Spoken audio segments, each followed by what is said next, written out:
starkly contrasts the usual whimsical plot of children's fiction. This tale recounts the chilling abduction of 130 children, led away by a mysterious figure, never to return. But what makes the legend of the Pied Piper truly unsettling is the historical evidence that it might be based on a real-life event. Join me as we delve into the disturbing details of this timeless tale, exploring the blend of myth and reality that has left generations questioning, could the Pied Piper's sinister story be more than just a legend?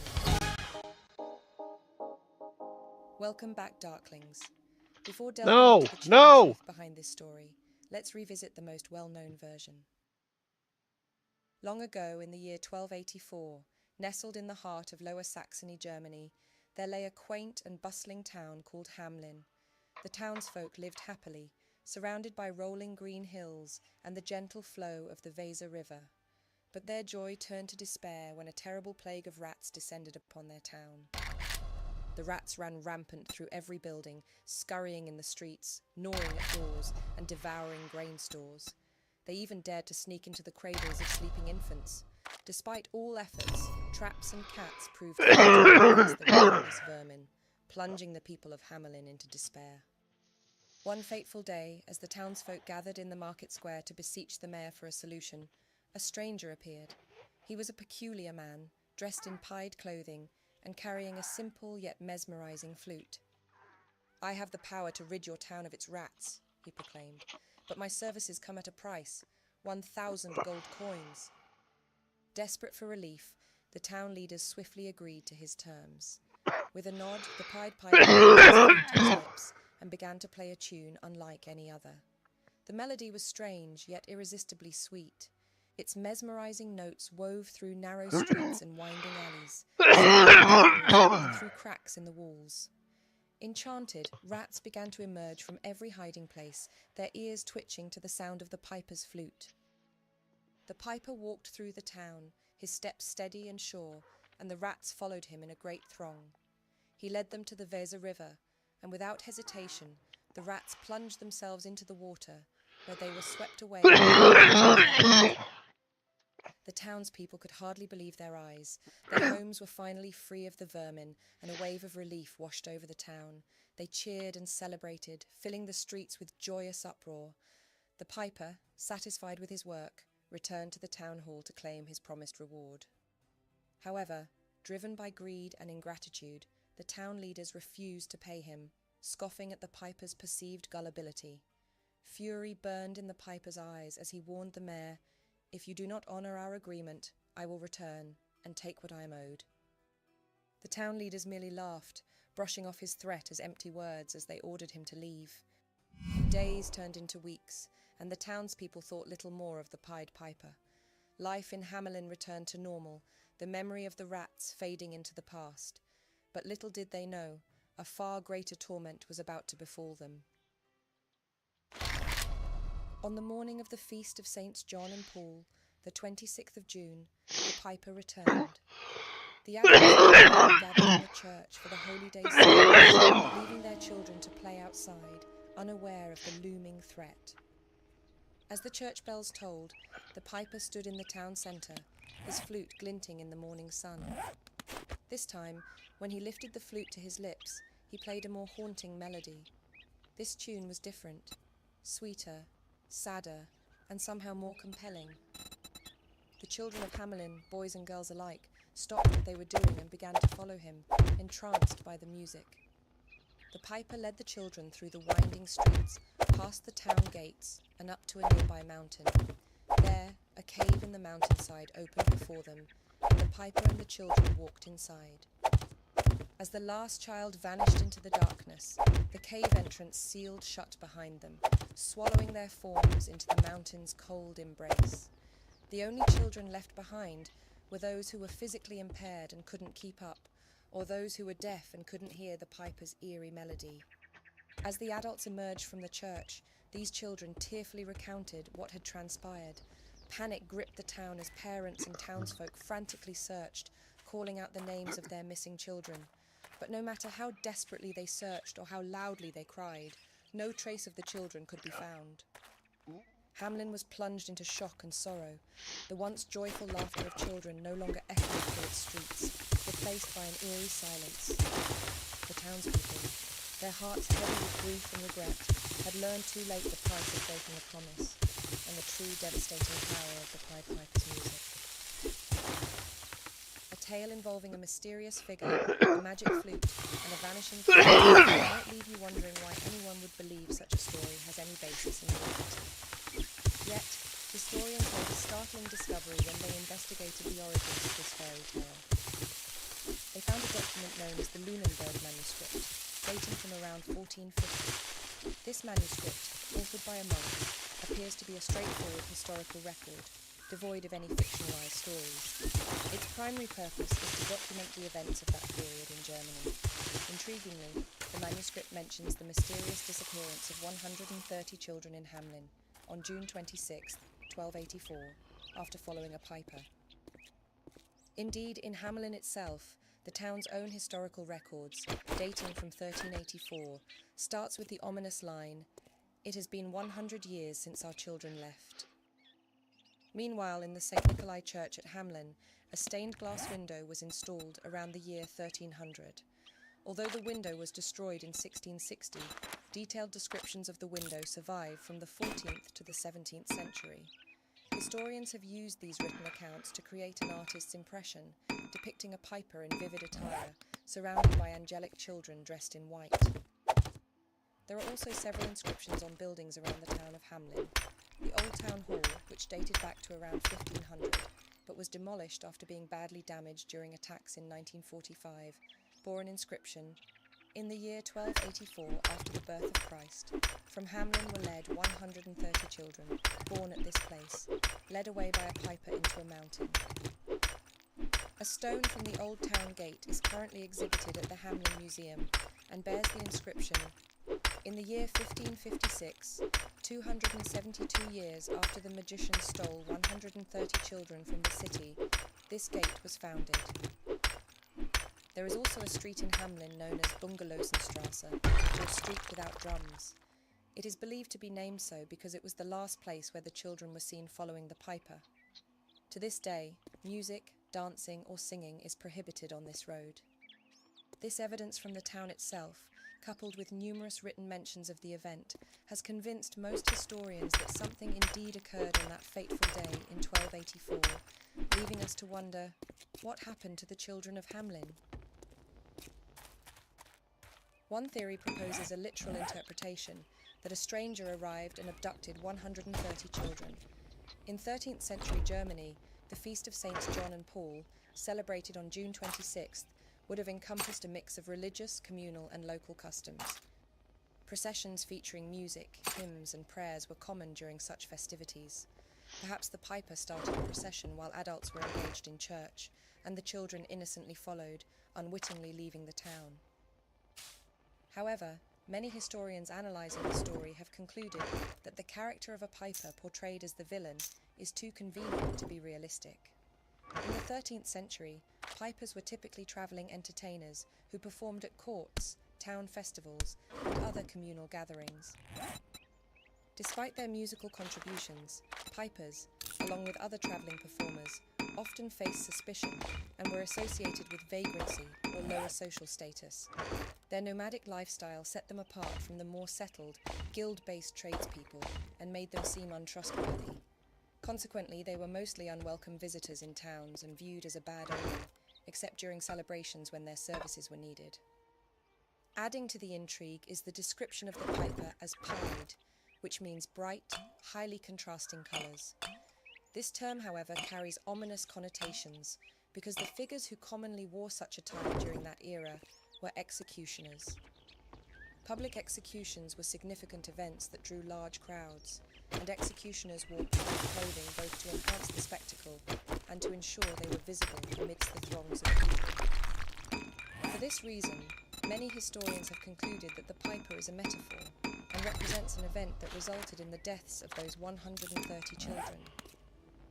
This idea is echoed in a Latin verse describing the event, said to be written on the front page of a 14th century missal, a book of religious texts, from the monastery at Hamlin. While the original manuscript has been lost over time, a copy was said to be created in 1761. Translated, it reads, "Mary, hear us, for your son denies you nothing." 1284 is that year when members of both sexes languish through weakness. The day John and Paul, which the 130 dear children of Hamlin swept away, and not by doom. It is said that Calvary swallowed them alive. Christ, protect the guilty so that no similar evil fate will befall them. Calvary refers to a place of execution. The term originally comes from the Latin calvaria, meaning skull, and it is most famously associated with the site outside Jerusalem, where Jesus was crucified. By extension, it has come to be used to refer to any place of execution or significant suffering. The last line can be seen as a plea for mercy and protection against a recurrence of such a tragedy, particularly for those who feel guilt or are perceived as responsible in some manner. A collection of holy legends known as the Golden Chain from 1370 mentions a place of execution in Hamlin's story. Additionally, a prominent inscription on the side of the rat-catcher's house in Hamlin also tells of the children being led to a Calvary. Grief is difficult to bear, and may explain why the story of the piper emerged, to alleviate these feelings among the parents who lost their children. Perhaps an accident or natural disaster befell the children, such as a landslide in the hills. It might have been easier to envision a piper leading them away than to confront the harsh reality of the children dying. Another interpretation suggests that the children may have fallen victim to an epidemic, possibly a form of plague. It is theorized that the children might have been buried in a mass grave at the site of their legendary disappearance. Several historical diseases disproportionately impacted younger populations, making this scenario plausible, given the era's lack of medical knowledge. This theory could also explain why rats feature so prominently in the legend, as they were traditionally associated with disease transmission. However, this theory has its issues. Firstly, the first bubonic plague outbreak in Europe occurred around 70 years after 1284. Secondly, it seems implausible that all the children died from a disease on the same day, June 26th, with no other cases reported before or after. Then there are the rats, which don't appear in the original versions of the tale. Their inclusion seems to have been introduced in the mid-1600s and later popularised by the Brothers Grimm. Numerous folklore stories from across Europe feature magical rat catchers, suggesting that these elements were woven into the story of Hamlin over time. But 40 years before the children of Hamlin vanished, a strikingly similar incident occurred in a nearby town, an event that might hold the key to unravelling the mystery. In 1237, a bizarre mania seized the city of Erfurt in Germany, a town just 200 miles from Hamlin. A group of 100 children spontaneously danced and jumped along the road to the town of Arnstadt, 12 miles away, where they collapsed from exhaustion. A chronicle dating from the time claims that most of the children died after being taken home by their parents. Those who survived fell into a state of permanent mental disorder accompanied by tremors. This appears to be an example of the dancing plague, a phenomenon that occurred primarily in medieval Europe, where several outbreaks caused people to literally dance themselves to death. The cause of this bizarre illness remains unclear. One theory is that it arose from ergot poisoning, a hallucinogenic mold which grows on rye, producing psychoactive compounds similar to LSD. Other theories suggest mass hysteria or psychological stress induced by the hardships of the era. In the legend of the Pied Piper, the children of Hamlin follow the piper dancing and singing, behaviour reminiscent of the dancing plague symptoms. Although direct evidence linking the Pied Piper to the dancing plague is speculative, the behavioural parallels and the close-by incident at Erfurt offer an intriguing explanation of the legend. There are also darker theories suggesting that the story might relate to ritualistic or cult practices, where the children were taken away or sacrificed, possibly even by the parents themselves. This could explain the creation of an elaborate tale to conceal the truth, but this remains purely speculative and is generally dismissed by historians.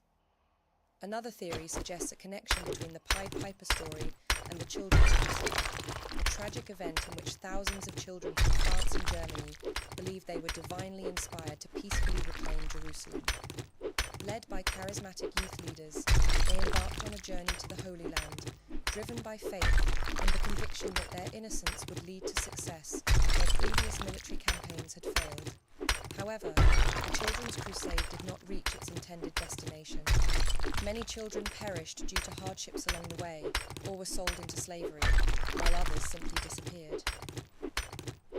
While this explanation aligns with the story of the children walking away in a large group over a mountain never to return, the timing presents a problem.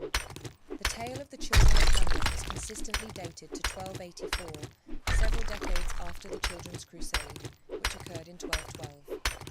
So despite the myriad of theories that have emerged over the years to explain the story of the Pied Piper, including alien abduction, mass hypnosis, and time travel, most historians believe it reflects an emigration event.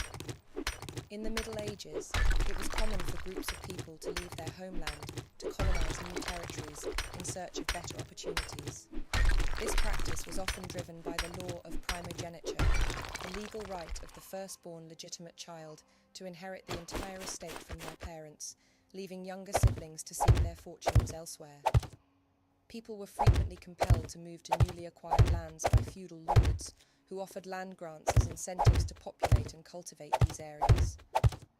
Researchers have examined genealogical records and surnames to trace where the children of Hamlin might have settled. Records from towns in Transylvania, for example, show many families appearing in the late 13th century with surnames associated with Hamlin. Archaeological finds in the regions where these groups settled have also revealed connections to German culture and heritage, indirectly supporting the migration theory. Pipers were also often employed as freelancers for various odd jobs, and one could have been hired by a Transylvanian lord to recruit settlers for a new town or hamlet. Additionally, anyone who emigrated from a town would be known as a child of that town, regardless of age. Therefore, anyone who left Hamlin would have been referred to as a child of Hamlin, which is the exact wording found in the town records of 1384. Among all the historical explanations claiming to reveal the truth behind the tale, this one has garnered the most support. But one major question remains. If the origin of this story is simply a migration event, a common occurrence during that era, why did it swiftly transform into such an elaborate tale of tragedy? The only thing that can really be said for certain is that something happened in Hamlin on that fateful day. And it was an event so powerful that it continues to haunt us over 700 years later. But what do you think happened in Hamlin? Share your thoughts in the comments below. And if your hunger for fairy tale origins still persists, be sure to subscribe and explore the rest of my channel. See you in a future video.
Hey, how you doing, Thyra?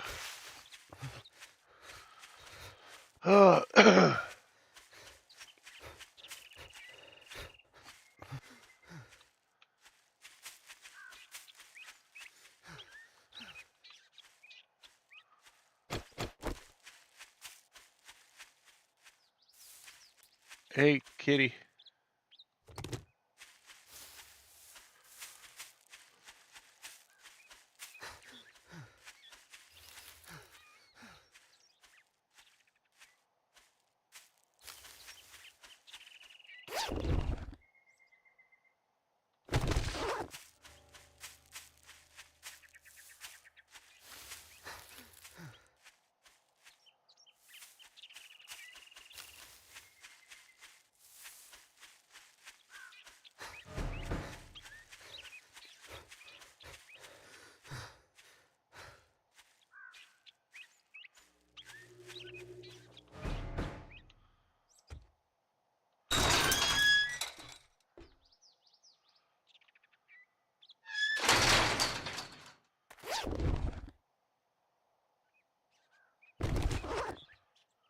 Can I repair the fence? I cannot.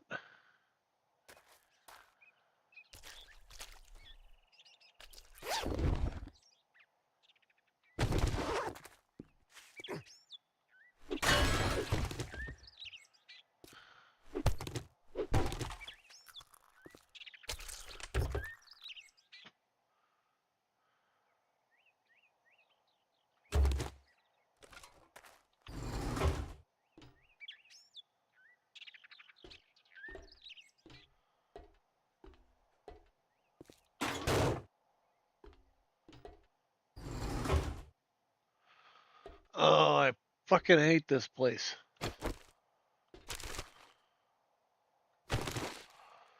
Oh.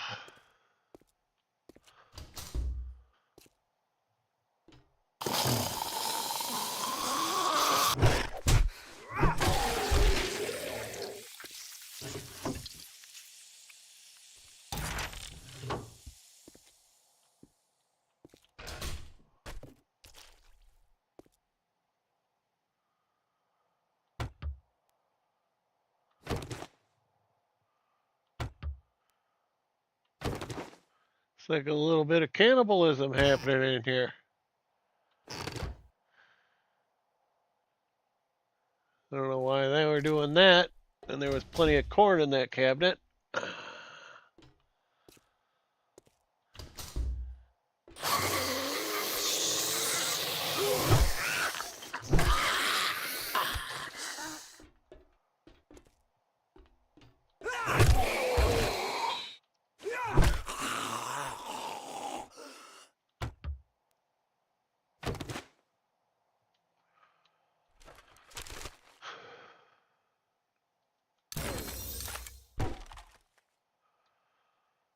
I'm gonna check out that last door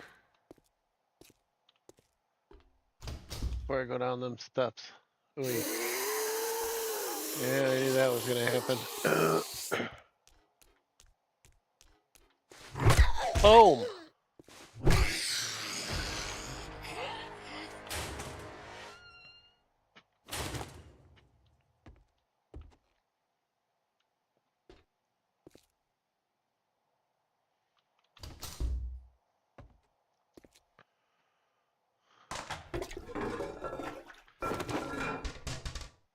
The hell happened in here that took out a whole wall and a floor? Well, I don't think the floor was there. Oh, there's a door there. I don't understand why there's not a floor.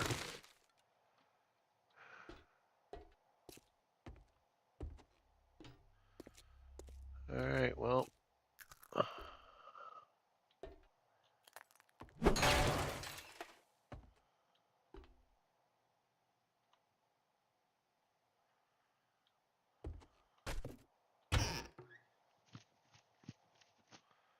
Hey, what's up? Yeah, everything's working all right. I showed you that I changed the mouth to work with my voice instead of the camera, and my eyebrows move when I talk. I thought that was a nice little thing I could add to it.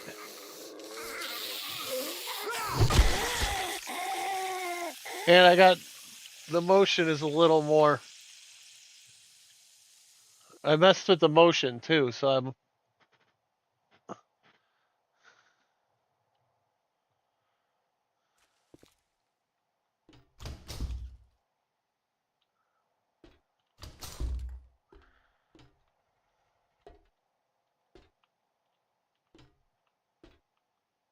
Yeah, the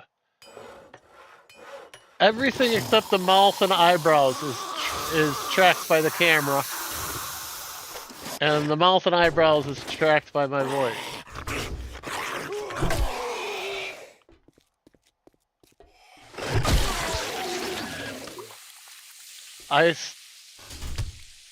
I started watching a thing where they were showing me how to adjust the eyes. I was thinking of adjusting the eyes with my voice too, at least the volume of my voice. So the louder my voice gets, the wider the eyes get. But I don't know. I'll have to test that.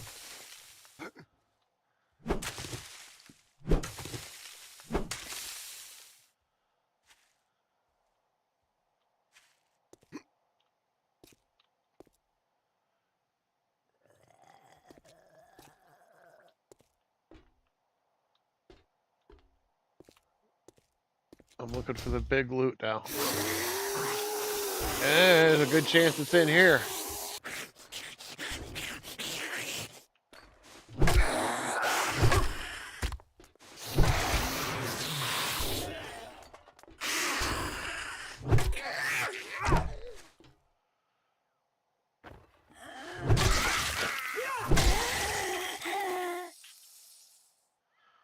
Huh. Some guy in here with a woman of ill repute.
Alright, I'm getting out of here.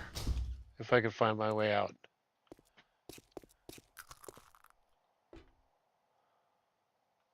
Oh, I gotta go the other way? Oh my god. Where's the stairs?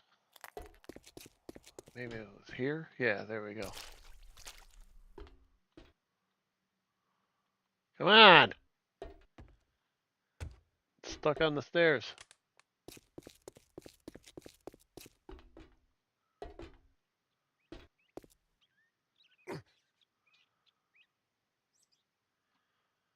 Oh. I know exactly what's gonna happen there. There we go.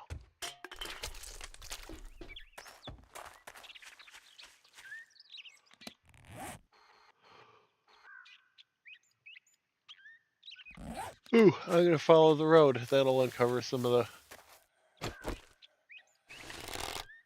the shroud.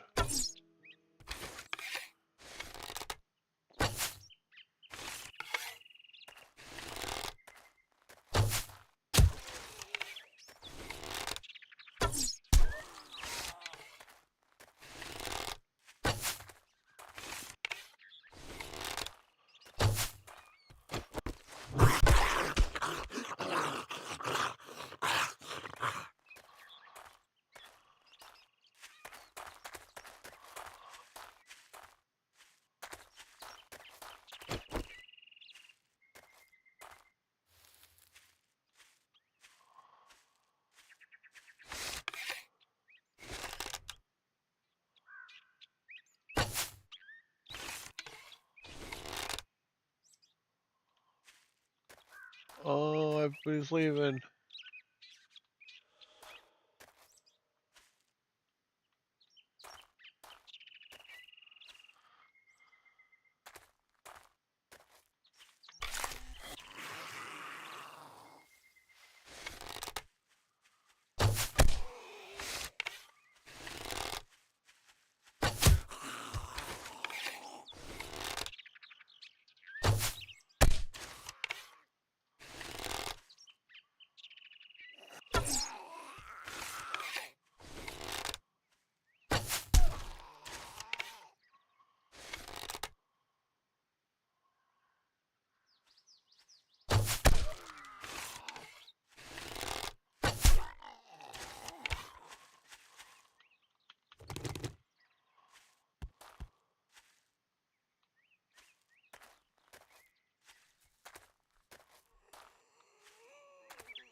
Oh, come on.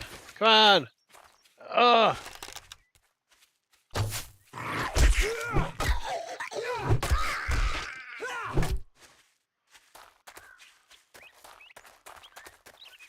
Alright, what do I gotta do here? Wait, I'm going the wrong way? I was going the wrong way.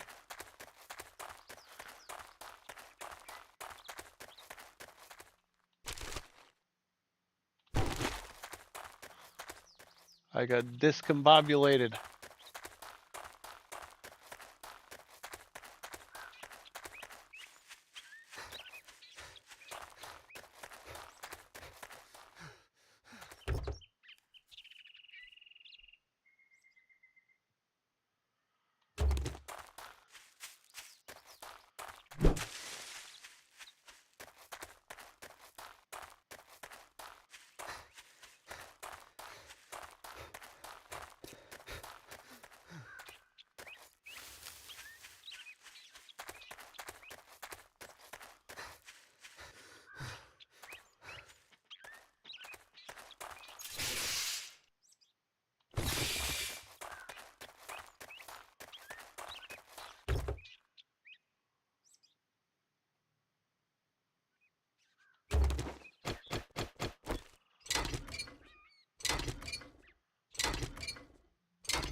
Did I already make a dew collector?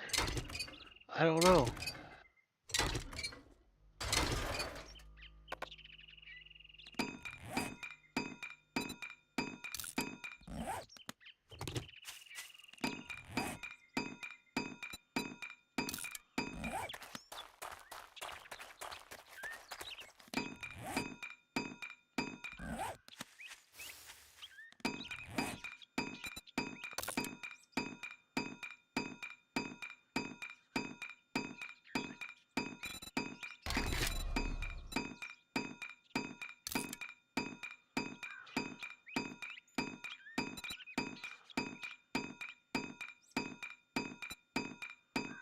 Ah.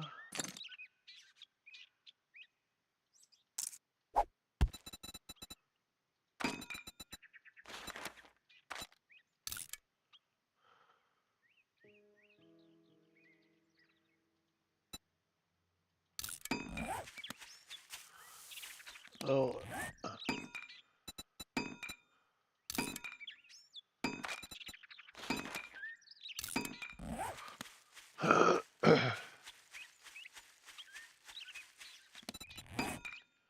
I don't think my bow is...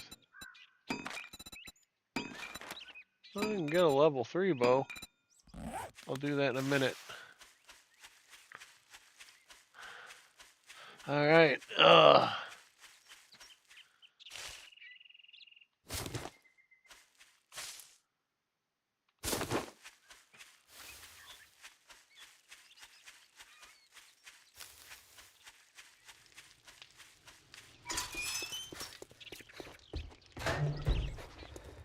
Morning.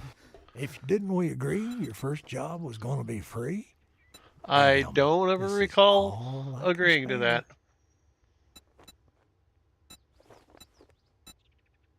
stand. My might as well.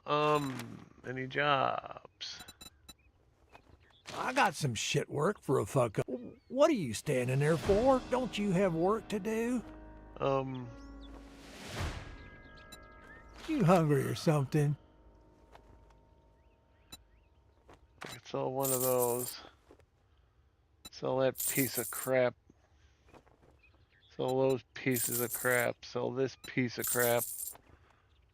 You can have these. Oh,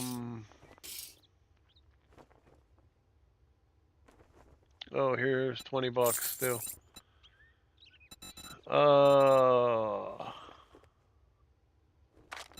you got any decent weapons? No. You never have decent weapons. All right, now that we're done doing business, get out of my store. You're a one-legged man on an ass-kicking team.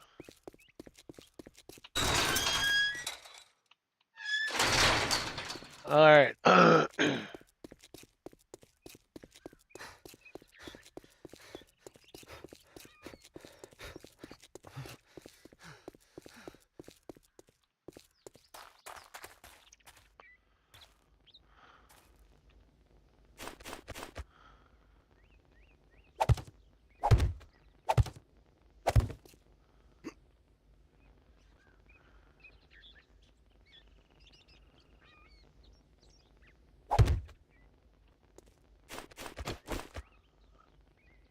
I don't have a shovel yet.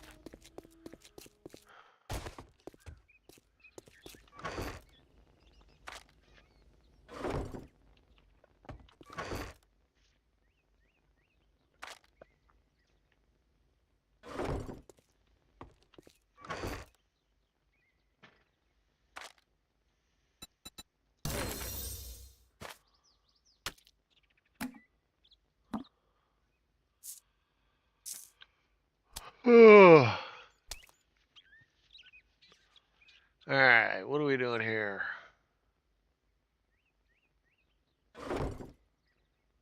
Oh, dew collector.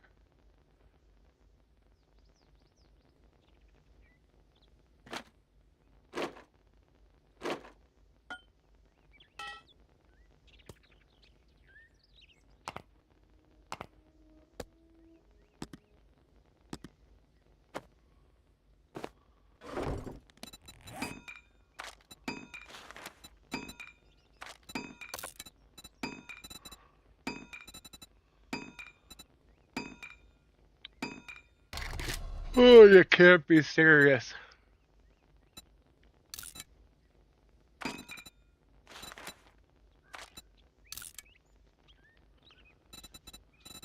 Oh, wait. I want the cobblestone blocks. I want the dew collector first. Then the cobblestone blocks. There you go. Gotta build in the right order. Go in there. Get this water going.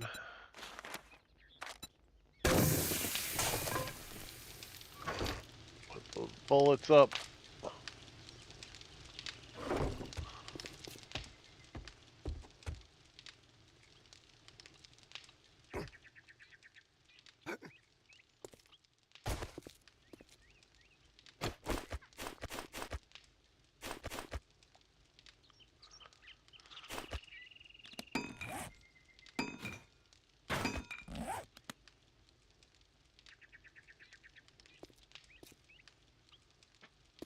You know, I'm gonna put it out on the road for now.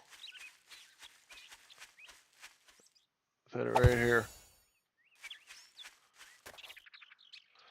All right. Let's go do our mission.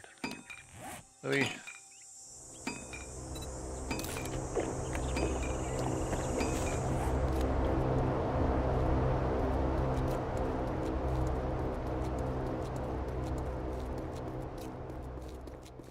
Worst pilot ever.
Ugh.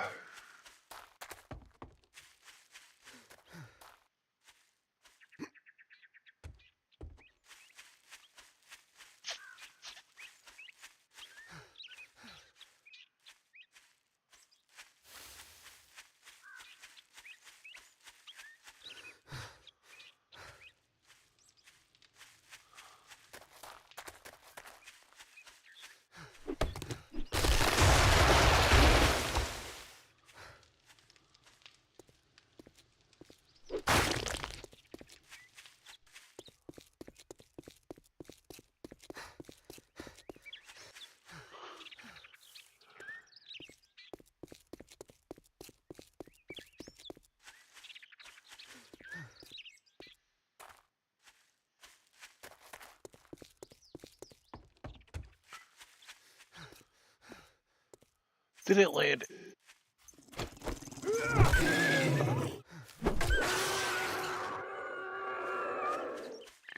Fucking dog. Did it land inside that base? Oh, you're kidding me. Oh, you're kidding me. Oh, no, it's on the other side.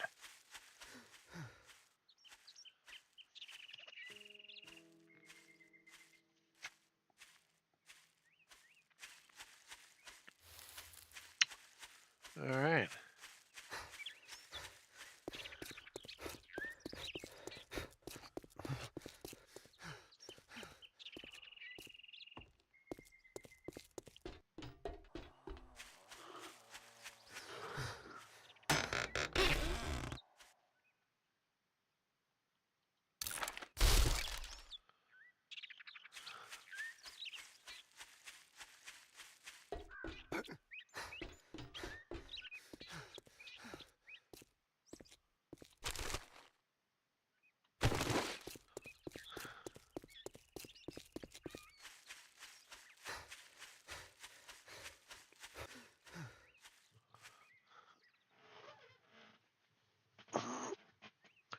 All right.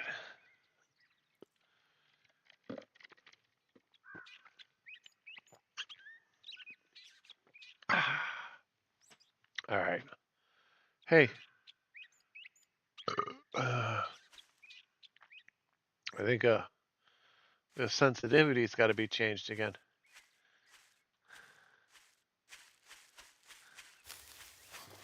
Anyway, whoa.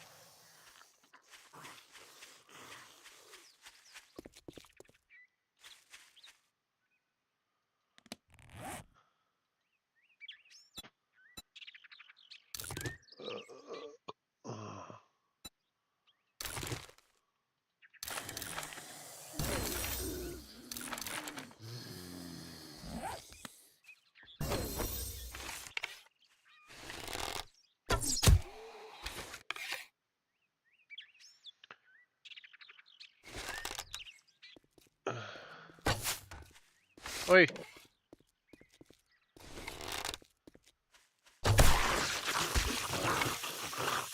Oh, my mouth seemed like I don't know if it's working as well as I want it to.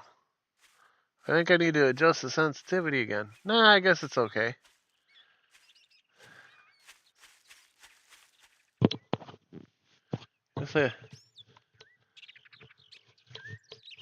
Just readjust my microphone.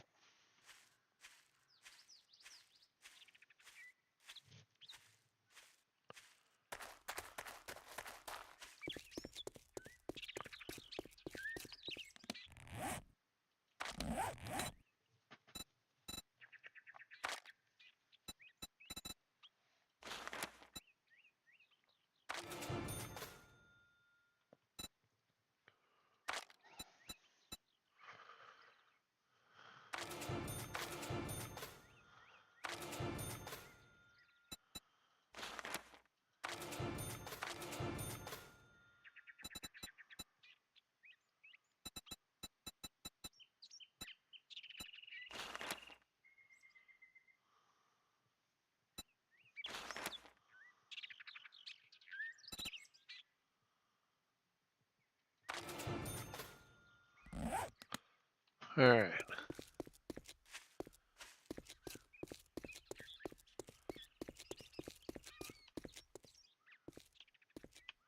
Yeah, I think it's working. I just had to readjust my microphone.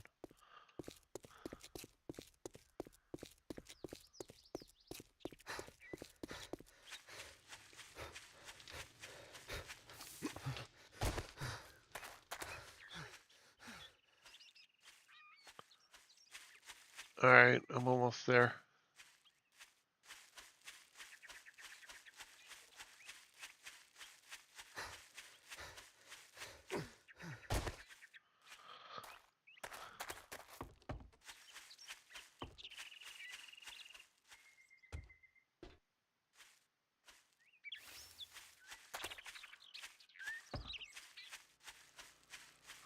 Oh, I hate this place.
Yeah, I was kind of wondering if these guys are zombies, basically dead people. Where's all the blood pressure coming from?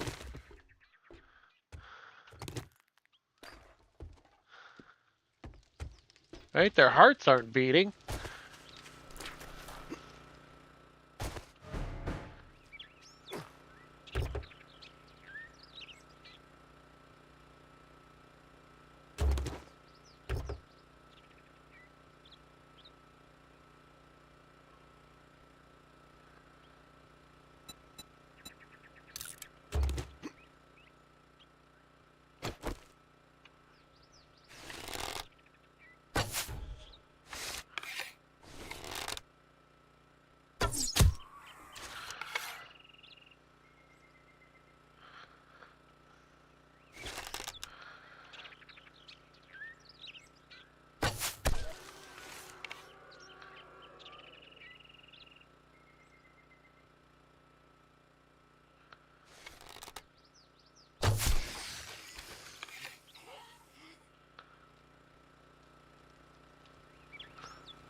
See, look at him. He's spraying out blood. Where is that blood pressure coming from?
Bum bum.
Wait.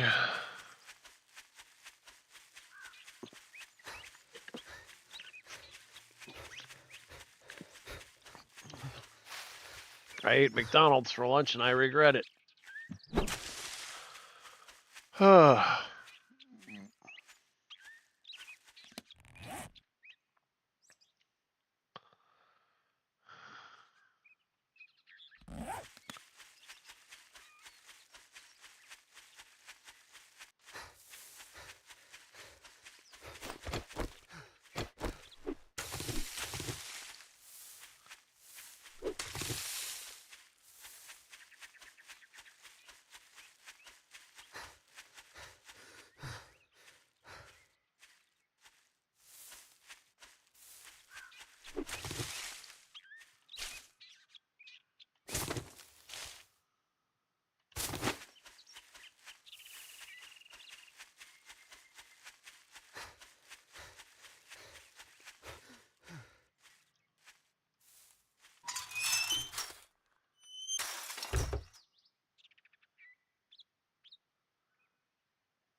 Well,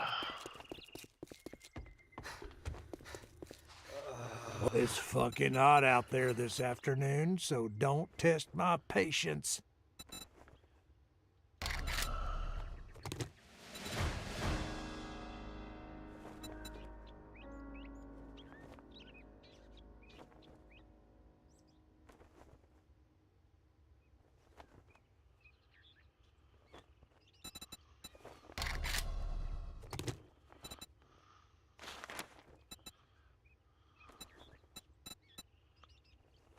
Let's make a pact. Can't say I'm not surprised.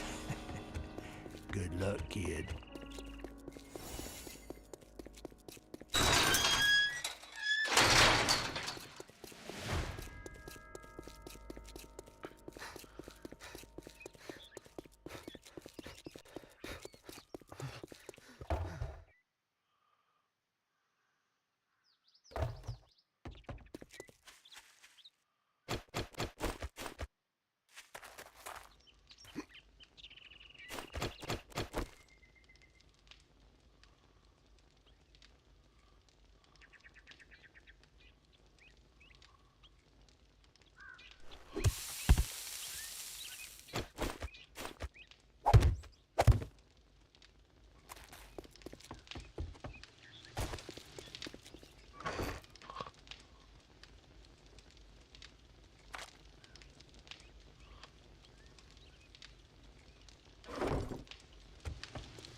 Right? No.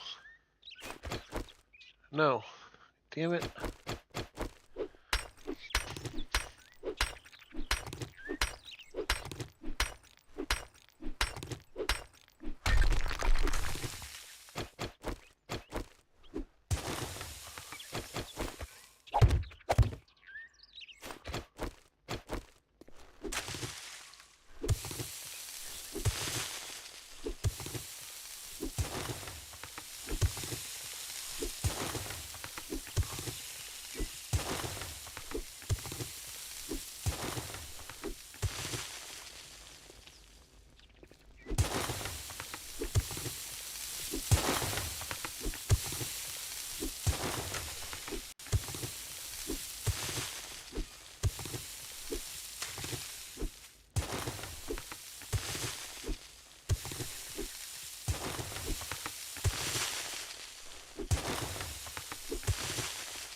Oh, my game crashed.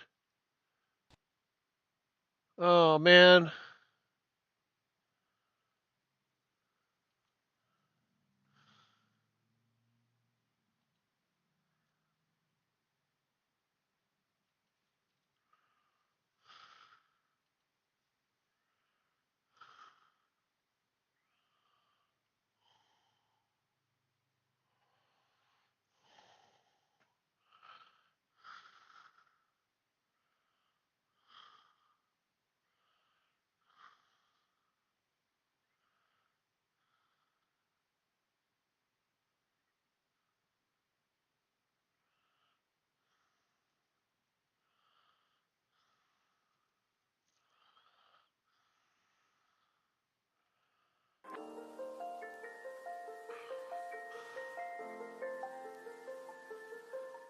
Born into a rising European royal family, Princess Stephanie was destined for greatness, but instead, she married into a royal nightmare.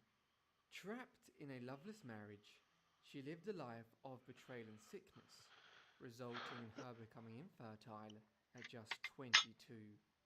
Then, just 2 years later, a shocking incident would change the course of her life. Join me as we explore her story.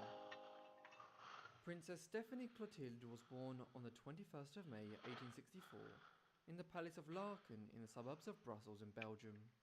Her father was Prince Leopold, heir to the Belgian throne, and the son of King Leopold I, the very first ruler of Belgium since its independence in 1849. Oh, her father's the one that committed Just all the 3 months atrocities. after her birth, her grandfather died, and her father became King Leopold II.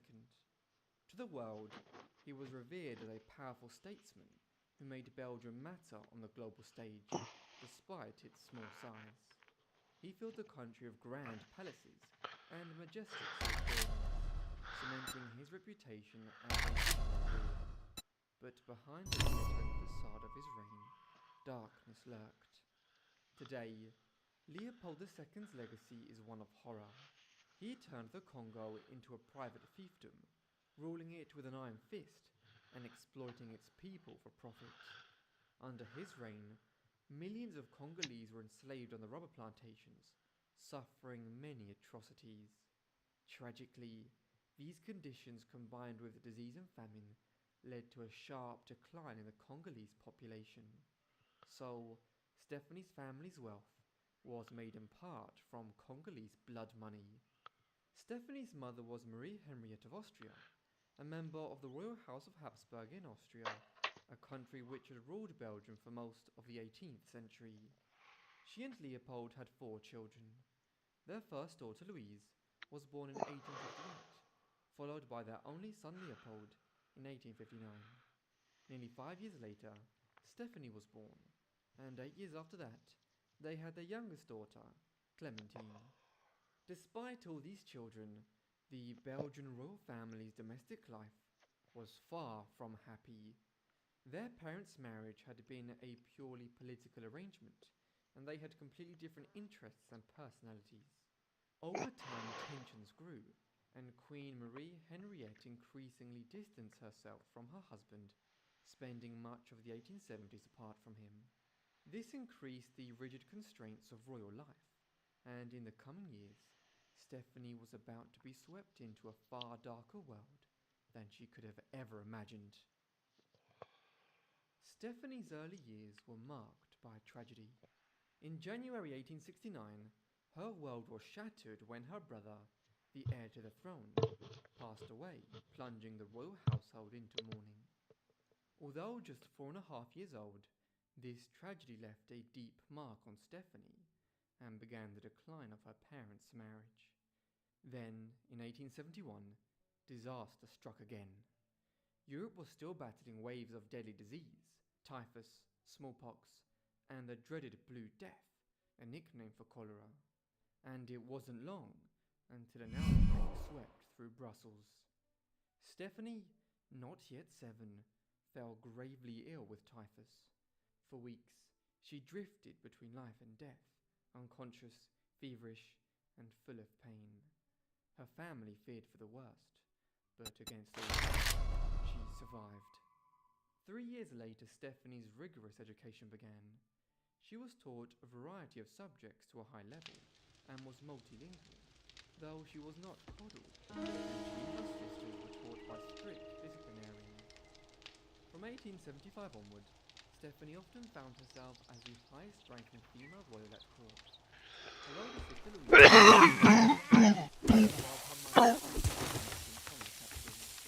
Then, in the winter of 1878, her fate was sealed. Barely a teenager, she was introduced to Crown Prince Rudolf of Austria, the only son of Emperor Franz Joseph and heir to the vast Austro-Hungarian Empire. Rudolf was 20 while Stephanie was just 14. It was no accident. This was a match. Behind the scenes, negotiations were in full swing. Stephanie as a suitable bride, one who could secure the succession by producing male heirs. The pressure was immense, and after prolonged discussions, the marriage was arranged. On May 10th, 1881, just days before her 17th birthday, Stephanie and Rudolph were wed in a grand ceremony in Vienna. But beneath the glittering spectacle of royalty, dark sorrow and their union. Married life was far from a fairy tale for Stephanie. There was no great love, no deep affection, only duty. At first, their relationship was cordial, even somewhat happy, but cracks appeared. Rudolph had a volatile personality, and Stephanie found herself trapped in a palace, constantly watched, with little freedom. Despite the strain, the marriage produced a daughter named Elizabeth Marie, born in September 1883. But instead of joy, Rudolph met the news with thinly veiled disappointment. Well, he had wanted a male heir for the empire. She would be their only child, and Stephanie's only offspring. By the mid-1880s, she was sterile. The cause? Her own husband. Rudolph was not just an alcoholic, but a rampant philanderer, indulging nefarious across Vienna. He contracted numerous sexual diseases, and most historians agree that he likely passed both syphilis and gonorrhea to Stephanie, leaving her unable to have children at just 22. At first, doctors blamed peritonitis. Rudolph had kept his illness a secret, and by the time Stephanie learned the truth, it was too late. Betrayed she was consumed by resentment. She refused to share a bed with Stephanie, stumbled from the dawn, with liquor and other women. Meanwhile, Rudolph, drowning in misery, spiraled deep into adultery. By the late 1880s, it was common knowledge at court that Stephanie would never have another child. Rudolph's affairs carried on as if nothing had changed, and worse, was yet to come. From among Rudolph's many mistresses, one became very prominent. This was Baroness Marie-Witzina. In 1888, at just 17 years old, she became involved with the 30-year-old Crown Prince. During this time, Rudolph's behavior grew even more erratic, possibly due to his working in syphilis. He and Witzina began spending much of their time at Mayerling, a secluded hunting lodge in Vienna that Rudolph before turned into a private retreat from the imperial court. On the 30th of January 1889, Stephanie received shocking news. That morning, her husband, Crown Prince Rudolph, and Mary Witzina were found dead at Mayerling. The Mayerling incident, as it has become known, led to an investigation, and rumours of conspiracy, assassination, and even political intrigue swirled for years. But in the end, the truth was grim. Rudolph shot Stephanie, and then took his own life. Thus, Stephanie was a widow and unable to have any other children. In the letter that she left to her, Rudolph was though there is no doubt that its impact on her life was terrible in many ways. After Rudolph's death, Stephanie hoped to return home to Belgium, but there was one problem: her daughter. Elizabeth was still a Habsburg princess, and the imperial court refused to let her leave Vienna. Stephanie, now the Dowager Crown Princess, was stuck in a city where she was unwanted. Her in-laws turned their backs on her and viewed her presence as a symbol of what had happened. During this lonely time, she found comfort in a romance with Count Arthur Podotsky, a Polish nobleman who would sit by her through the darkest days. But fate struck again. Podotsky, still under 40, suffered from laryngeal cancer. A failed surgery left him unable to speak, and by March 1890, he was dead. Stephanie, still grieving Rudolph's violent end, was once again plunged into mourning. To escape her sorrows, she travelled extensively, drifting through the Mediterranean, Malta, Tunisia, Sicily. Oh, Yeah. searching for description, relief, or perhaps a new beginning. Still young and able to remarry, King Leopold II had grand plans. He wanted Stephanie to marry the new heir to the Austrian Empire, Archduke Franz Ferdinand. But that match never happened. Instead, by the late 1890s, Stephanie found love with Prince Elimir Lunyad, a Hungarian aristocrat. This was a marriage political alliance. This was a marriage of affection, and Elimir even converted to Catholicism, hoping to win King Leopold's approval. It didn't work. In a fierce letter, Ferdinand flatly refused to sanction the marriage. He would not allow his daughter to marry beneath her station.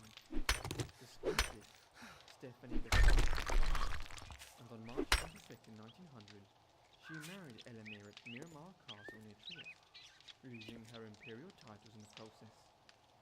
Throughout these years, continued family disputes were emerging. Back in Belgium, Stephanie's father was growing old, and without surviving direct heir, plans were put in place for his nephew, Prince Albert, to succeed as King Albert I. Leopold had long been furious with his daughters for marrying beneath their station, and had all but disowned them. His resentment ran so deep that he forbade Stephanie from attending her mother's funeral in 1902, and refused to see her before her death. After Leopold's death in 1909, his daughters expected to inherit a share of his immense fortune. Instead, they discovered something quite shocking. He left most of his wealth to Caroline Lacroix, his much younger mistress, whom he had secretly married just 5 days before his death. Enraged, Stephanie and her sisters launched a fierce legal battle that dragged on for 5 years. In the end, Stephanie managed to secure a settlement of 5 million francs. In the summer of 1914, while on a state visit to Sarajevo, the heir to the Austro-Hungarian Empire, Archduke Franz Ferdinand, the man Stephanie's father once hoped she would marry, was assassinated by a Serb nationalist, Gavrilo Princip. His death triggered a crisis that quickly spiraled into the First World War. Just weeks later, Germany invaded Belgium, despite its neutrality, and Stephanie's homeland remained under German occupation for the next 4 years. As Austria-Hungary was allied with Germany in the war, Stephanie found herself in an uncomfortable position, living in the empire that was helping to occupy her homeland. Moreover, she'd become convinced that Emperor Franz Joseph had been in some way involved in the assassination of his heir, Franz Ferdinand. Luckily, by then, she and Elimir were far from together.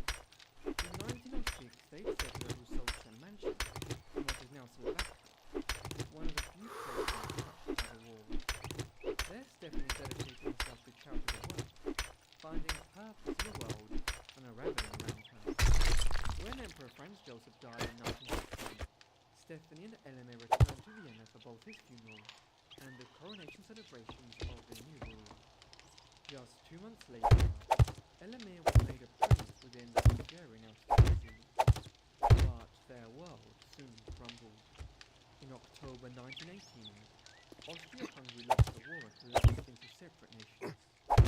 While most Habsburg royals were exiled, Stephanie and Elimir were spared. They remained at Russowska Mansion, though they continued to travel frequently, and had a happy union. Stephanie and Elimir lived a quiet life after the First World War. By then, she was also a grandmother, as her daughter had given birth to several children in the early 1900s. However, the relationship between Stephanie and her daughter became strained in the early 1950s. This was of Elizabeth Marie's personal life and her politics. She was a socialist and became known in Austria as the Red Archduchess. After a final falling out in 1924, Stephanie and her daughter Elizabeth Marie seemed to have cut ties completely, never speaking again. During these years, Stephanie composed her memoirs, published in 1935, and in English in 1937 under the title I Was to Be Your Press. However, it was not a fully autobiography.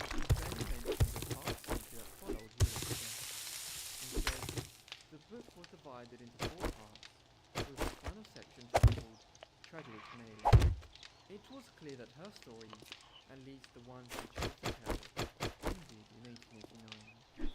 Perhaps her publishers knew that this was the version readers wanted, or maybe she simply didn't want to share the details of her private life since it had hurtful then. In the 1939, the Second World War broke out. Stephanie and her husband didn't live near the front lines, and bordering countries fared worse for fighting. Yet, towards the end of it, the couple were troubled by plans the Nazis drew up to convert the Solzhenitsyn into a field hospital as the Soviet Red Army advanced to Central Europe.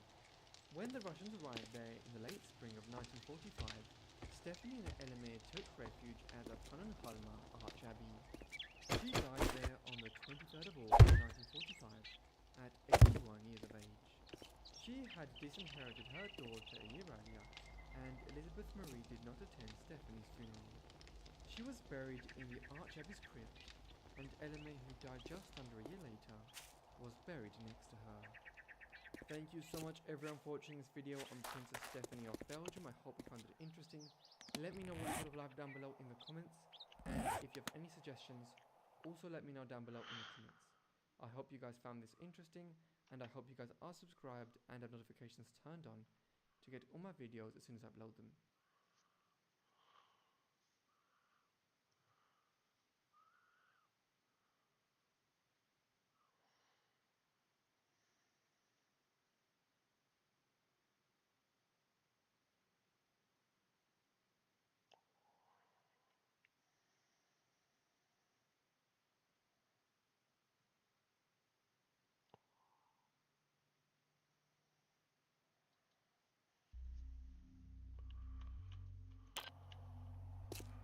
Most of us enjoy watching interviews with some of our favorite celebrities or other Ah, private shit. figures as they give us insight into their daily lives and the projects they're working on. But some interviews, when viewed again later, do not age well, as some of those same individuals end up committing acts that seem to contradict their earlier statements. Number 10. There's no doubt that the former road racing cyclist Lance Armstrong had a massive impact on the sport. Thanks to his use of illegal performance-enhancing substances, many of his achievements are seen as superficial by his fans alike. Lance was born in Texas, and from a young age, he had a passion for sports. He focused on cycling and swimming, and before long, he became a formidable athlete who took part in triathlons and swimming meets. He was chosen to represent his country in cycling at the Junior World Championships, and he went on to win the U.S. Amateur Championships in 1990. He was recruited by the Motorola cycling team 2 years later, and from that point on, he excelled at his chosen sport. In 1993, he entered the famous Tour de France and saw some success as he won a few stages. But between 1993 and 96, he had to withdraw at certain points.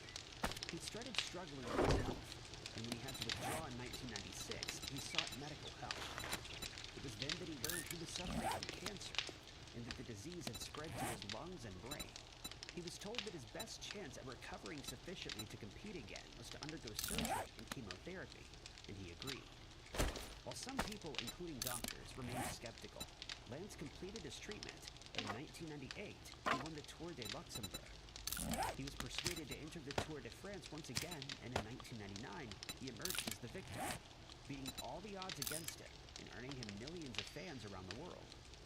His story was seen as an inspiration to those who not only suffered from debilitating diseases, but also those who faced adversity. Little did his fans know that the true cause for his victory would soon be revealed. Even during the Tour de France, he was accused of using a banned substance, or a corticosteroid. He explained that the illegal substance that was found to be present in his system was an ingredient in a skin cream that he used to avoid chafing and to treat saddle sores. He was eventually cleared of the allegations against him, but many people, including the press, were still skeptical as to whether or not he was being truthful. When he won the Tour again in 2000, he stated that he felt vindicated and that his detractors had been silenced for good. He would go on to win the Tour 7 times in total, all of those being consecutive victories that saw him set a new world record. In 2005, he appeared on the Larry King Live talk show, where he again denied using any illegal substances to help him achieve his victories. He decided to step away from competitive racing in 2008, but the following year he announced his comeback. This time he finished third in the Tour de France, and in 2011 he definitively retired. He'd become a true cycling legend, but his time in the limelight was about to come to an end, thanks to an email sent to a USA Cycling official by Floyd Landis, one of Armstrong's former teammates. In the email, he admitted that he and several other cyclists had indeed been using performance-enhancing substances, and that Armstrong was one of those teammates. After he refused to enter arbitration with the USDA in 2012, it was announced that all of his victories from 1998 onward would be rendered null and void. This means that he now officially has 0 Tour de France victories, and that he's been served a lifetime ban from competing in cycling events. He would finally admit to his use of illegal substances in 2013 during an appearance on the Oprah Winfrey Show. Number 9. The Jerry Springer Show wasn't what one would call premium television, since it was usually filled with people yelling at each other, physical altercations breaking out, and spouses confronting each other over cheating allegations. But one night, Nancy Campbell Panitz seems to break the mold of the usual type of guest that appeared on the show. Rather than being opinionated and loud, she was described as mild-mannered and reserved, and according to her family, would not even enjoy having her photo taken. But when she was given the opportunity to appear on the show alongside her ex-husband Ralph and his mistress Eleanor, she decided to accept the offer. But she didn't realize that she was expected to, quote, put on a show, which meant that the audiences expected her and the 2 other guests to become aggressive towards each other. Her son, Jeffrey, would later state that he was shocked when he learned that Nancy would be appearing on the show, since he knew that she would either be made a spectacle of, or walk away from the show with massive regret. When he saw her up on the stage, he felt that she looked like a deer in the headlights, and he quickly realized she was being manipulated by the show's producers. Nevertheless, the recording of the episode went ahead, and Nancy managed to keep her cool. She didn't yell at anyone or instigate any violent confrontations. But when the attention and attacks from her ex and his mistress became too much to bear, she decided to walk off the stage with her dignity intact. It would later come to light that Nancy was under the impression that she was invited onto the show to reunite with Ralph. She believed that he'd been deported back to Germany, and that the Jerry Springer Show was paying for him to return to the U.S. so that they could be together again. She also believed that Eleanor was attending the recording so that Ralph could reveal to her that he would be reuniting with his wife. This was not the case, and hence she decided to leave early to save herself the embarrassment. While she may have regretted appearing on the show, it's the following were far more horrifically shocking.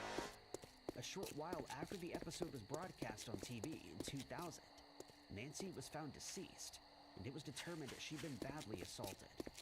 The resulting investigation would find that Ralph watched the episode while in a bar. He became enraged when told by a judge that he would not be allowed to live in Nancy's house. He then traveled to the house where he confronted her and ended her life. Number 8. The world of politics can be very convoluted and complicated, and it's easy for any politician to make the wrong decision, even when it concerns a very important issue, such as the health of the citizens of their country. This is true for politicians around the world, and one man, the then Minister of Agriculture in England, John Gummer, learned his lesson the hard way while being interviewed for a news segment in 1990. At the time, the English public had become ever more concerned over the safety of beef in the country, since mad cow disease, also known as bovine spongiform encephalopathy, the first case of which was identified in England in 1986. It was then decided that any infected cattle were to be eradicated, but the number of cases continued to grow, and with it the fears of the public. People started speculating that the disease could be transmitted from cattle to humans, and it started having a serious effect on the sale of beef products. Beef was removed from menus in many restaurants, and from hundreds of schools across England. It was decided that the Commons Agriculture Select Committee should conduct an inquiry into the dangers of humans consuming affected beef products, and Gummer was set to give evidence, since he believed there was no risk whatsoever, as long as the product was cooked properly. The former agriculture minister, Jerry Wiggin, expressed his frustration at the fact that beef had been removed from school menus, since he also believed the public was overreacting, even though the research had not yet been completed. He was adamant that they would refrain from consuming beef until a definitive study had been carried out, since the risks involved remained unknown. Gummer, though, decided to prove to the public that they had nothing to worry about, but it would be a decision he would later come to regret. He'd been a key player in the delay of banning the sale of beef products, and he remained confident in his claims that it was safe for human consumption. To prove this, he attended an event in Suffolk, to which he invited several reporters and camera crews with his daughter in tow.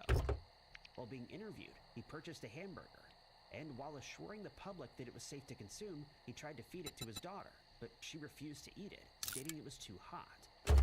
Gummer laughed the incident off and took a healthy bite out of the burger, reiterating that the government was supportive of his stance. He added that he and his family would continue to consume beef without fear. In 1996, 6 years later, announced that mad cow disease was indeed harmful to humans, and even fatal in some cases. It was also proven that the disease could be transmitted to other species, such as cats, dogs, raccoons, and sheep, to name just a few. The first person to lose his life to the disease was a 15-year-old man, and it was finally confirmed that it could be transmitted from cattle to humans. This put Gummer's TV appearance in a whole new light. Number 7. Years before his true nature came to the fore, a man named Gavin Plum appeared on a BBC documentary, during which he spoke to interviewers to the point where he'd become somewhat of a recluse, and at one point, he could be seen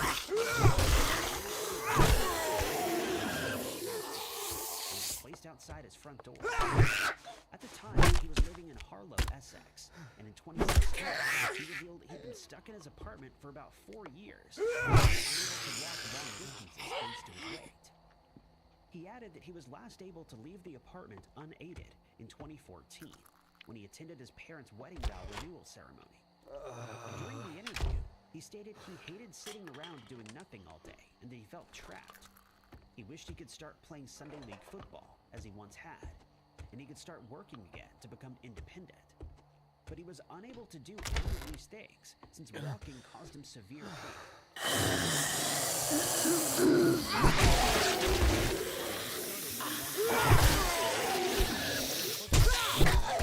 His weight and mental health spiraled out of control. He dealt with his depression by eating, which only compounded the issue.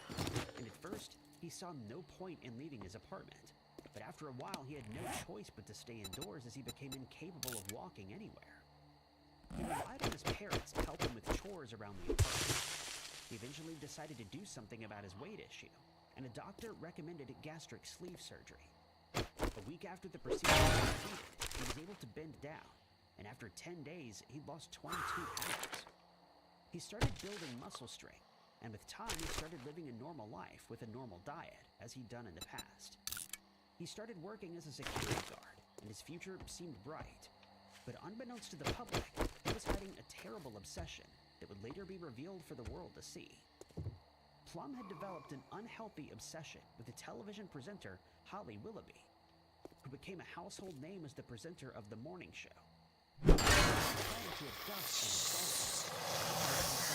assault the error of speaking about his plans and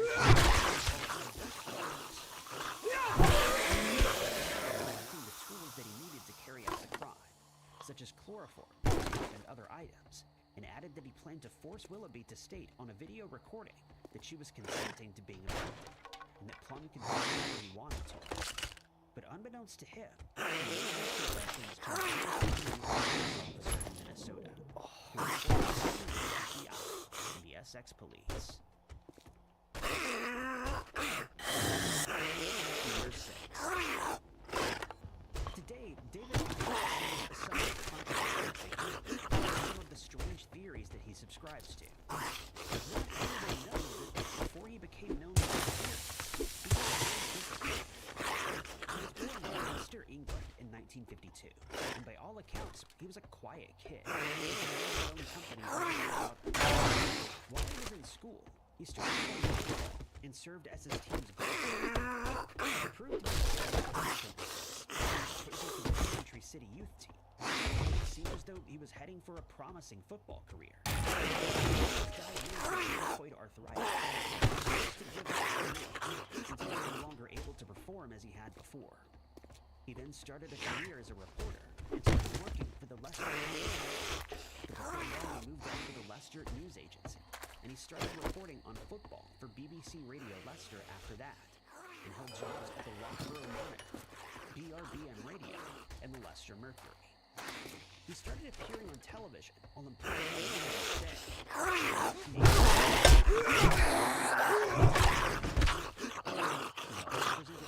for the Breakfast Time show, and in 1983, he started appearing on the BBC's then biggest sports show, Grandstand. Before long, he was considered one of the leading authorities in sports news in England, but by the end of the 1980s, he'd started to grow bored with television, and he started setting his sights on green politics. This is when his life started taking a turn, as he started taking an interest in alternative medicines and New Age beliefs. He authored a book called It Doesn't Have to Be Like This, in which he revealed his opinion on our environment and the problems that it faces. His life had taken an unexpected detour, but it only got more bizarre when he started claiming that he could feel a strange presence around him at all times, and that it guided him to certain paths in his life. After a psychic told him that he was sent to Earth to become a spiritual healer, he started claiming that he was receiving messages from the spirit world, and he wrote 5 more books detailing his links to certain spiritual beings. He started making strange predictions, including that certain areas would experience earthquakes, and that we would one day invent new flying machines that would ease congestion around the world. In 1999, he appeared on Wogan, a talk show hosted by Terry Wogan, and there he made the stunning claim that he was the Son of God. This interview has been hailed as one of the strangest in TV history, as Wogan repeatedly told him that the audience wasn't laughing with him, but at him. He'd gone from being a respected sports expert to a laughingstock in a matter of minutes, but he also gained thousands of fans in the process. He's since made more controversial claims, such as stating that the world is run by a race of lizard people, that humans are made up of energy fields, and that the reality we live in is nothing more than an illusion. Number 5. Jonathan Majors is an American actor who's best known for portraying the character of Kang the Conqueror in the Marvel Cinematic Universe films. But he has appeared on several TV shows and movies, including Lovecraft Country and the boxing drama Creed 3. Majors originally hails from Lompoc in California, and he spent the majority of his childhood growing up on Vandenberg Air Force Base, which is now known as Vandenberg Space Force Base. After the family moved to Texas, his father started a new life elsewhere, and they wouldn't see him for 17 years.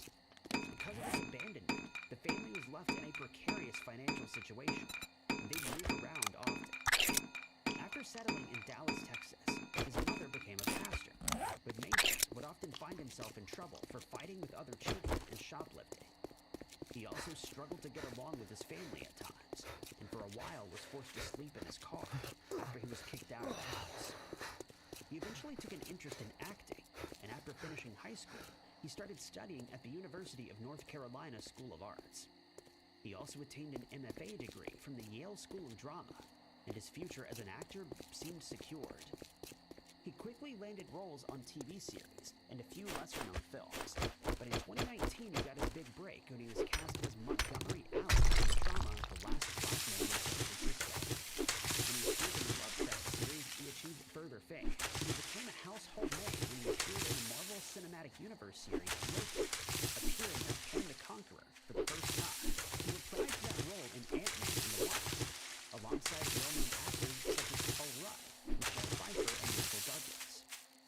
In February of 2021, Majors appeared on The Late Show with Stephen Colbert to promote Ant-Man and the Wasp and Creed 3, and during the interview, he stated that no one could big him up and Majors of Pfeiffer, Ant-Man and the Wasp, alongside in February Ant-Man and the Wasp and Creed 3, and during the interview, He stated that no one could big him up or tear him down.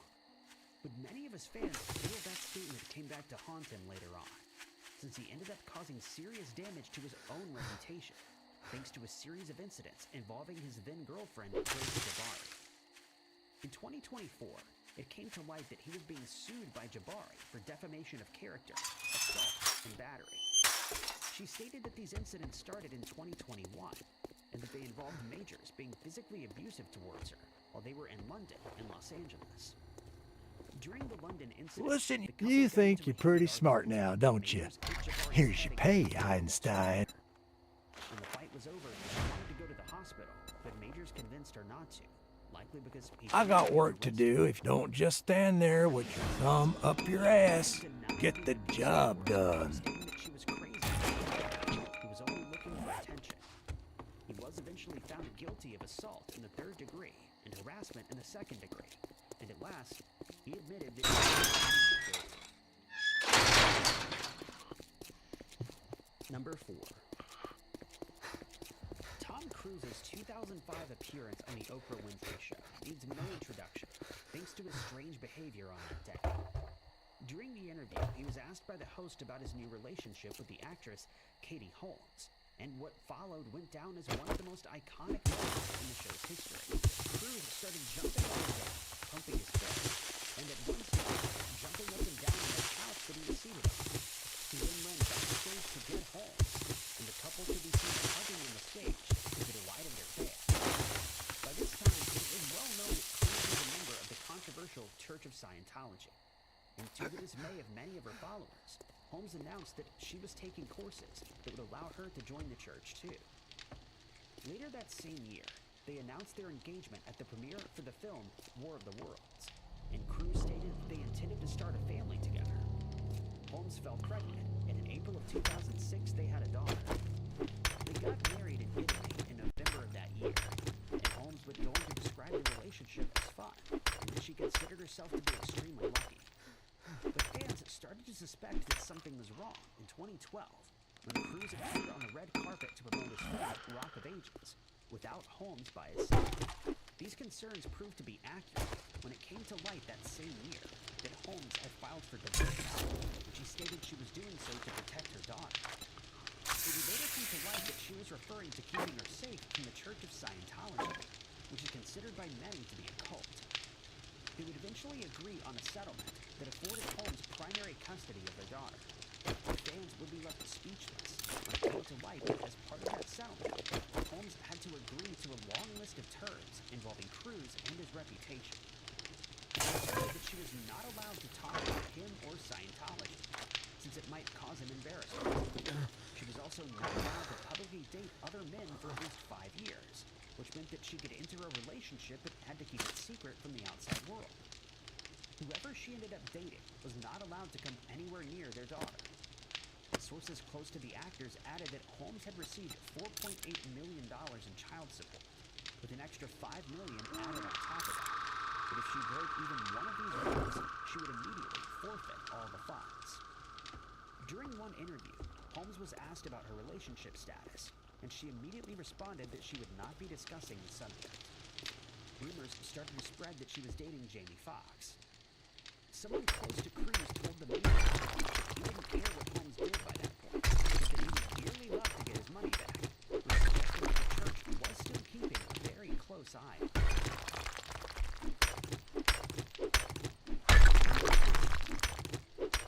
In the 1960s, Joe Namath rose to fame as a very talented quarterback. Many people still consider him to be the best passer of a football to ever play the game. But he didn't just make waves in the field, as he soon became known for being seen outside with women and for his lifestyle. He created playing with white cleats instead of the traditional black, and long hair that could be seen sticking out below his helmet. He bought a nightclub called Bachelor's 3 in 1969, and that year he stepped away from football for a while during a dispute over ownership of the business. Thanks to his new venture, he was given the moniker Broadway Joe. He ended up selling the club, and before long returned to football. He was then a member of the all-time AFL team. Other members in the league started copying his trademark style. His career would be short, thanks to knee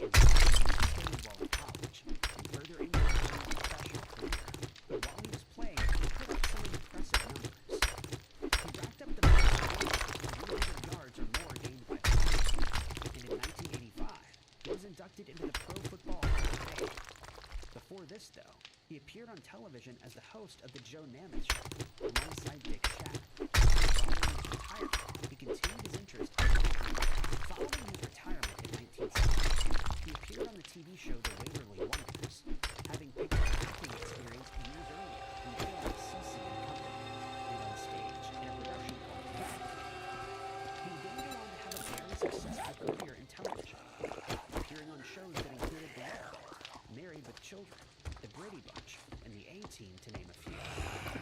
He appeared as a guest host on The Tonight Show starring Johnny Carson, and could often be seen and heard commenting on football games on Monday Night Football and NBC Sports. But despite the massive reputation that he built up as a football player, actor, and commentator, one interview has stuck in the minds of many of his fans, largely due to revelations that Namath made years later. In December of 2003, he attended a sideline interview during a live ESPN broadcast. Answering questions from reporter Susie Colbert.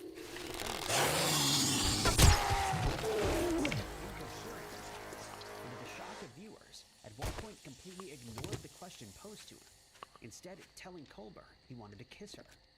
He quickly backtracked, stating he couldn't care less about the fact that the team was struggling. Colbert did her best to shrug off the comment, but when he repeated it, she quickly ended the interview, stating that she would take it as a compliment. Namath would later admit that he'd been drinking for several hours at that point, and he would admit that he'd been struggling with alcoholism for years, to the point that it nearly cost him his life. Thankfully, the incident served as a sober reminder, and he since told the media that after viewing clips of that interview, he immediately stopped drinking since he was extremely embarrassed by his behavior that day. Number 6. The well-known actress Laura Oliver rose to fame for her role in the sitcom Full House, in which she played the part of Aunt Becky. But her reputation took a serious hit thanks to her controversial actions in 2019. Laughlin was born in Queens, New York, but she spent much of her childhood in Oceanside, Long Island. She took an interest in acting from a young age, and when she was 11, she got word that a friend of her mother's was taking her daughters to Manhattan to meet with a modeling agency. She persuaded her mother to let her tag along, and to her surprise, she landed a modeling contract. She made her TV debut at the age of 15 when she appeared on the soap opera, The Ugly Duckling, and remained on that show until 1983. She made a name for herself, and soon was asked to appear in several movies and TV series. But it was in 1988 that she became a household name when she first appeared in Full House alongside Bob Saget and John Stamos. She was only supposed to appear in 6 episodes, but proved to be so popular with viewers that she was asked to become a regular cast member. And from here, her career truly flourished. But in March of 2019, it would come to light that Laughlin had been doing something that she shouldn't have.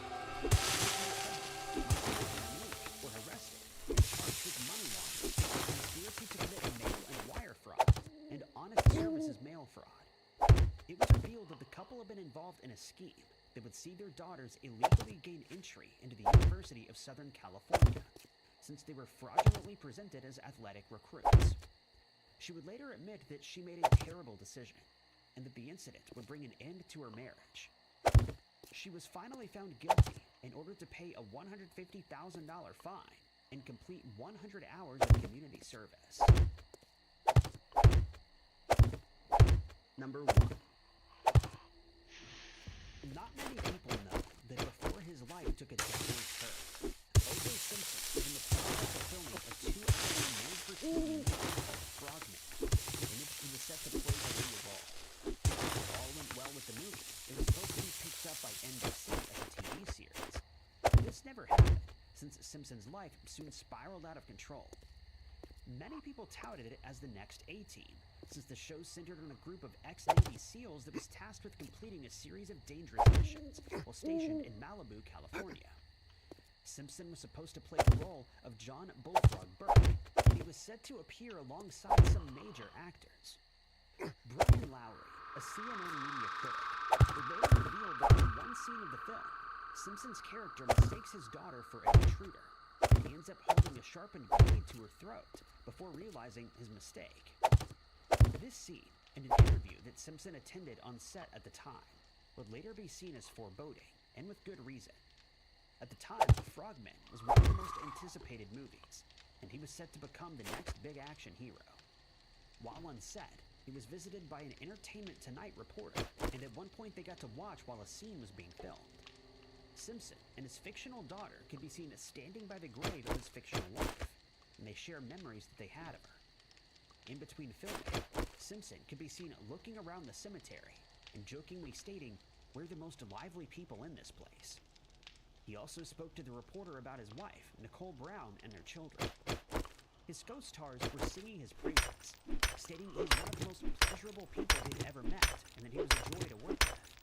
But that interview was soon seen as a foreboding one when Simpson was involved in a low-speed chase with the police after Brown and Ron Goldman were found deceased at her home in Brentwood, Los Angeles on the 17th of June, 1994, shortly after that segment was filmed. After the chase ended, he was taken into custody and tried for ending their life, but he maintained his innocence. That trial was followed by millions of people around the world, and it remains controversial to this day. It would come to light that Brown and her family had gone out to dinner in Los Angeles on the 12th of June that year, but when they left, she forgot to take her glasses with her. Goldman, who was a waiter at the restaurant, would travel to her home to return the glasses, and he would lose his life alongside Brown. Simpson, who'd been interviewed by the police, was ordered to hand himself over on the 17th of June, but he refused, and the low-speed chase ensued. The chase was viewed by thousands of people, live on television, but Simpson eventually surrendered to the police. At his trial, it was alleged that Simpson had been physically abusive towards Brown, and that he was known to be jealous and controlling. Famously, he was asked to don a glove that was found at the crime scene, but it didn't fit his hand, and in the end, he was acquitted.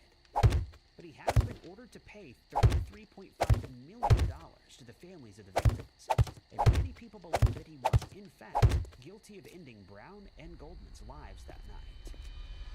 Thank you guys so much for watching. If you liked this video, be sure to hit that like button. Also, don't forget to subscribe and click that notification bell to keep up to date with all of our future uploads. But my name is Ty Knox, and I'll catch you guys in the next video.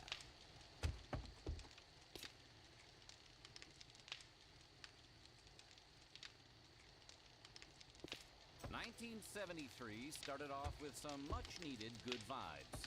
The end of a long and bloody war was finally in sight, and America took the space race to a stellar new level. Plus, there were some seriously nifty records to spin. But by the end of the year, everyone was running on fumes. Literally. We're going to talk about the news, culture, sports, and entertainment, and all that was weird in the 70s. This is Timeline.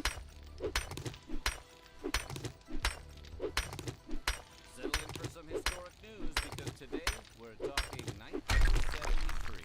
But before we get started, be sure to subscribe to the Weird History channel, and let us know in the comments below what you would like to bring back from the 70s. Now, I'll see you on the dark side of the moon, or the end of the episode, whichever comes first. This is 1973. The year would start off with a little schoolhouse rock.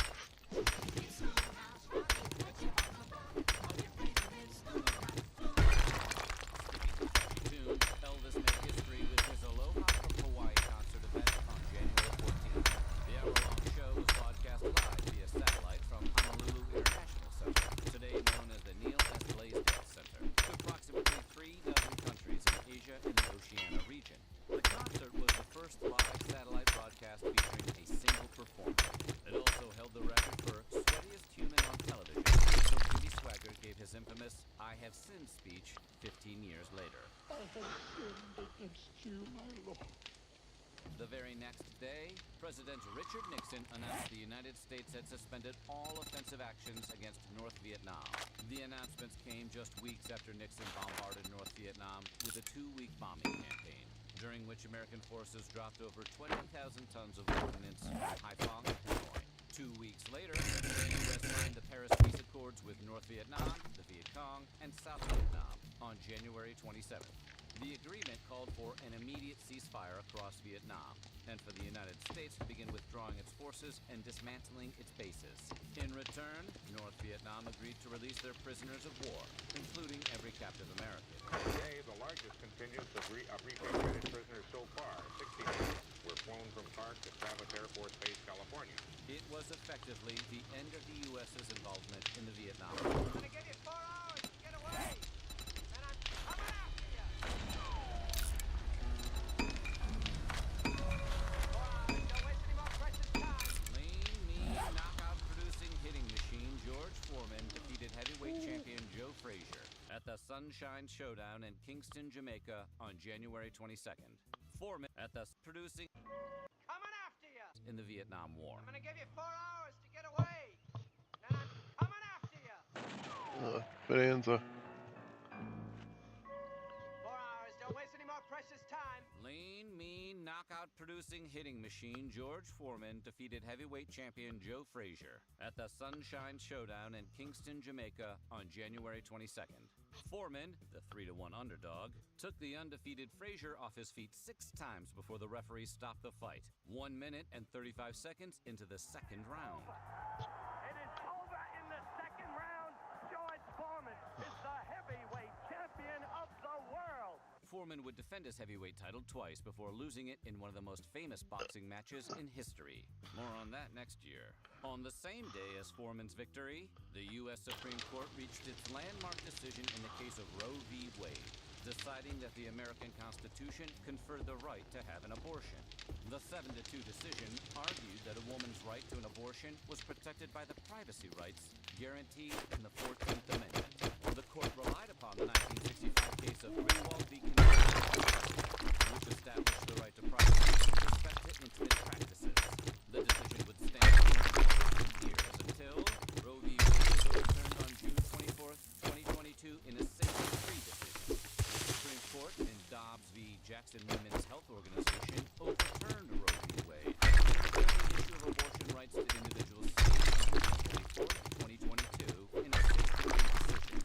Not to be outdone by former President Lyndon Baines Johnson also made headlines on January 22nd when he passed the Roe. Johnson initially entered the White House as John F. Kennedy's vice president and was famously appointed as commander-in-chief on board Air Force One after Kennedy's death on November 22nd, 1963. Despite popular successes with the Voting Rights Act and Civil Rights Act, Johnson faced harsh criticism for his inability to achieve victory in the Vietnam War, and many of the changes under his presidency were undone by his successor, Richard Nixon.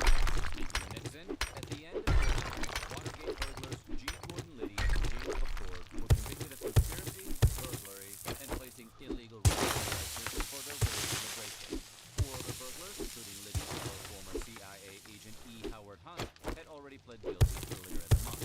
With convictions and cases being secured, Judge John J. Serrata began threatening the group with severe prison sentences unless they spilled the beans on their co-conspirators, namely President Nixon.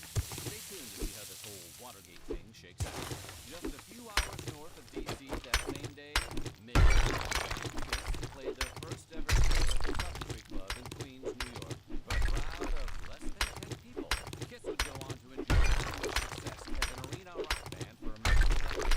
They slapped their painted faces on every piece of merchandise imaginable, including comic books, baseball games, toys, condoms, and even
February, members of the conservation group, the American Indian Movement, began a 7-day occupation of Wounded Knee, South Dakota, on the Pine Ridge Indian. Around 200 people participated in the occupation in protest of the U.S. failure to honor tribal treaties and of Chairman Richard Wilson's alleged corruption after Wilson narrowly avoided impeachment earlier that year. Gunfire was exchanged between protesters and federal officers nearly every day, resulting in 2 deaths and 1 serious injury before leaders finally negotiated a surrender on May 8th. The occupation of Wounded Knee ended yesterday. 15 of the occupants were arrested and allowed to go free. In March, Pink Floyd began a 36-week occupation of the Billboard 200 with the release of their last album, The Dark Side of the Moon, on March 1st. The concept album was a mega hit, selling 35 million and going platinum 14 times in the UK. And The Dark Side of the Moon's album art has become one of the most recognized images in music. The album to play alongside The Wizard of Oz. Next day, 8 members of the Palestinian terrorist group known as Black September took the Saudi Arabian embassy in Khartoum, Sudan, 10 diplomats, including officials from America, Belgium, Saudi Arabia, and Jordan. In exchange for the hostages, the terrorists demanded the release of several captive Palestinians being held in Israeli prisons, as well as the release of Sirhan Sirhan, the man convicted of assassinating Robert Kennedy in 1968. Tragically, the terrorists ended 3 of the negotiations stalled, before ultimately surrendering to Sudanese. Turning to sports. Fritz Peterson and Mike Kikich each called bizarre press conferences on the 5th of March to let the world know that they had traded their wives. And not just wives, they had traded their entire families, including their children and even their pets. Thanks for the update, guys. How'd it work out? Better than you might have expected. Well, Peterson broke up rather quickly. Peterson and the former Mrs. Kikich are still together at the time of this video airing, almost 11 awkward family dinner dates later, Queen Elizabeth XI opened a new London Bridge on March 15th. The new bridge was actually the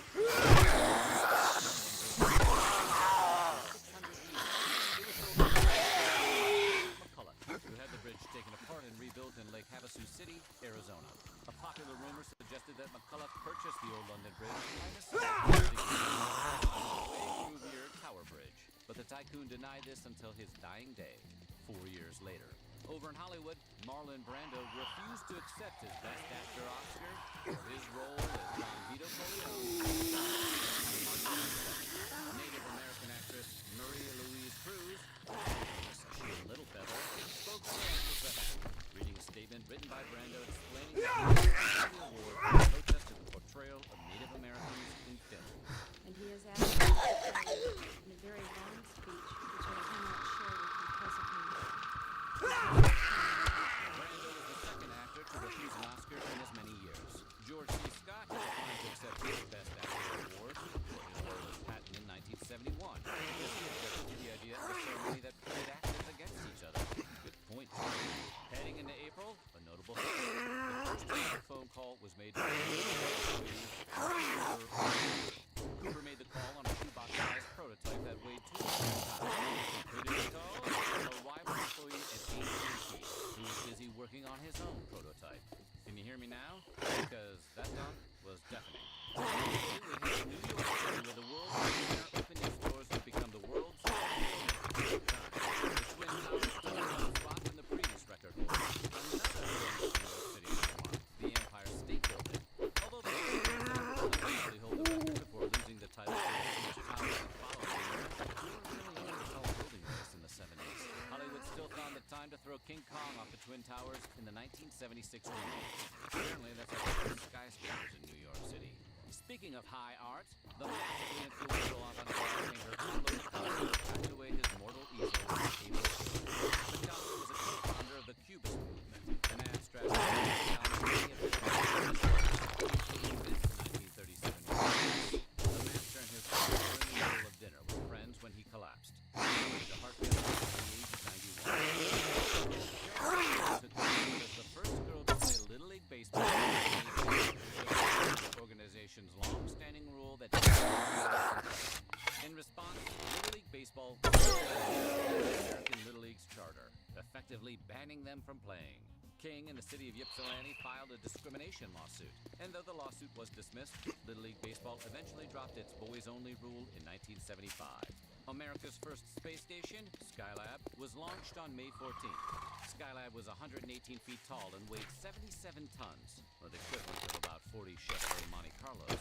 Skylab housed its first three-man crew 11 days later. An astronaut boarded the station to make repairs and conduct experiments for the next 28 days. Over the next few years, the station would house 3 separate crews for extended periods of time, collecting vital information about the sun and the effects of living in space on the human body. 2 weeks later, City Councilman Thomas Bradley defeated incumbent Sam Yorty to become the first black mayor of Los Angeles on the 29th of May. A former LAPD officer who retired from the force